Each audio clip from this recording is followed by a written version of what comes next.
About a week ago, I had this moment. I was rocking him to sleep like I always do, but I finally noticed that he wasn't squishy little baby. Like his knees were bent in my lap and he was holding on to me and he was heavier and a little bit bonier, less squishy. And I was just like, I can't believe this is going by so fast. The days are long, but the years are short. And it's so true. He's already almost a year and a half and it went by like that.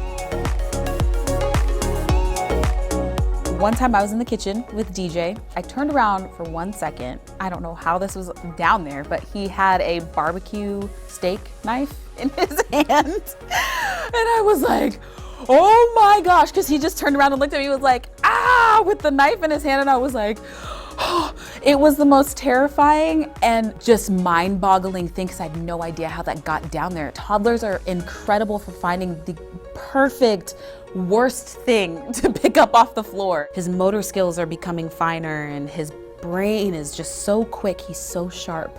It keeps me on my toes. Like I can't really fool him in things anymore because he's like, I can see that. Like I see you put that behind you. I know that it's there. If you ask him a question, he can say no or yes, which is really funny because it came out of nowhere. We were like, do you want to do this? He was like, nope. And I was like, well, okay then, you definitely know what you want to do. So that was definitely very surprising. Considering what I've seen for other moms that I've seen post on social media, I really haven't gotten any crazy mom shaming. I mean, for a little while, right after he was born, people were like, where are his clothes? Because he was always in a diaper because it was hot. He was born in the summer. Like, I'm not gonna put him in a ton of clothes when it's 100 degrees outside in LA and our air conditioning doesn't work, Before he was born, me and my husband had the conversation like, are we gonna post him? Do we feel comfortable with people knowing what he looks like? It's just the cutest thing and he's so funny and he does such great stuff. Like it's comedy, like we have to share it, you know what I mean?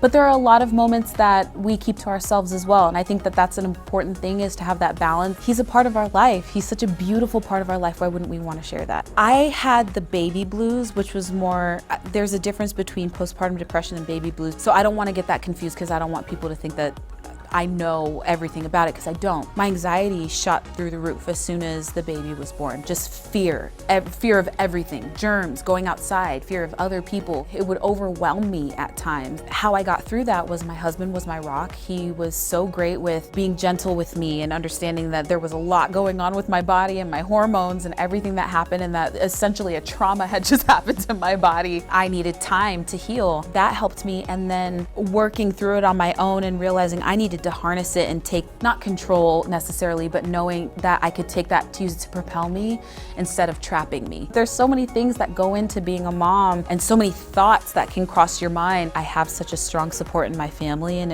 in my marriage with my husband. I don't know if I would have been able to get through it without that. DJ, I mean, he sees a pool and he points at it and goes, pool, pool, pool, water, water, water. Studies have shown that kids that are comfortable with water know how to swim. They're healthier and they have more confidence. And not only does it increase their motor skills for the rest of their life and their social skills, but to have the confidence is a great thing. Who doesn't want their kid to be more confident? But especially in the summer, when you go on a vacation, there's a body of water everywhere. You go to the beach, there's the ocean, you're camping, there's a river or a creek. If they don't know how to swim, sometimes they miss out on a lot of stuff. Or if there's a pool party and they get invited, they might not be able to go. You want them to have positive, fun memories of stuff like that. We got the opportunity to go visit Kalahari Resorts this past weekend. We've partnered together, Kalahari Resorts and myself, and we made a donation to USA Swimming Foundation's Make a Splash program, which go into underserved communities and they help teach kids how to swim. The world is so crazy right now. If we can bring joy to somebody, why not do that,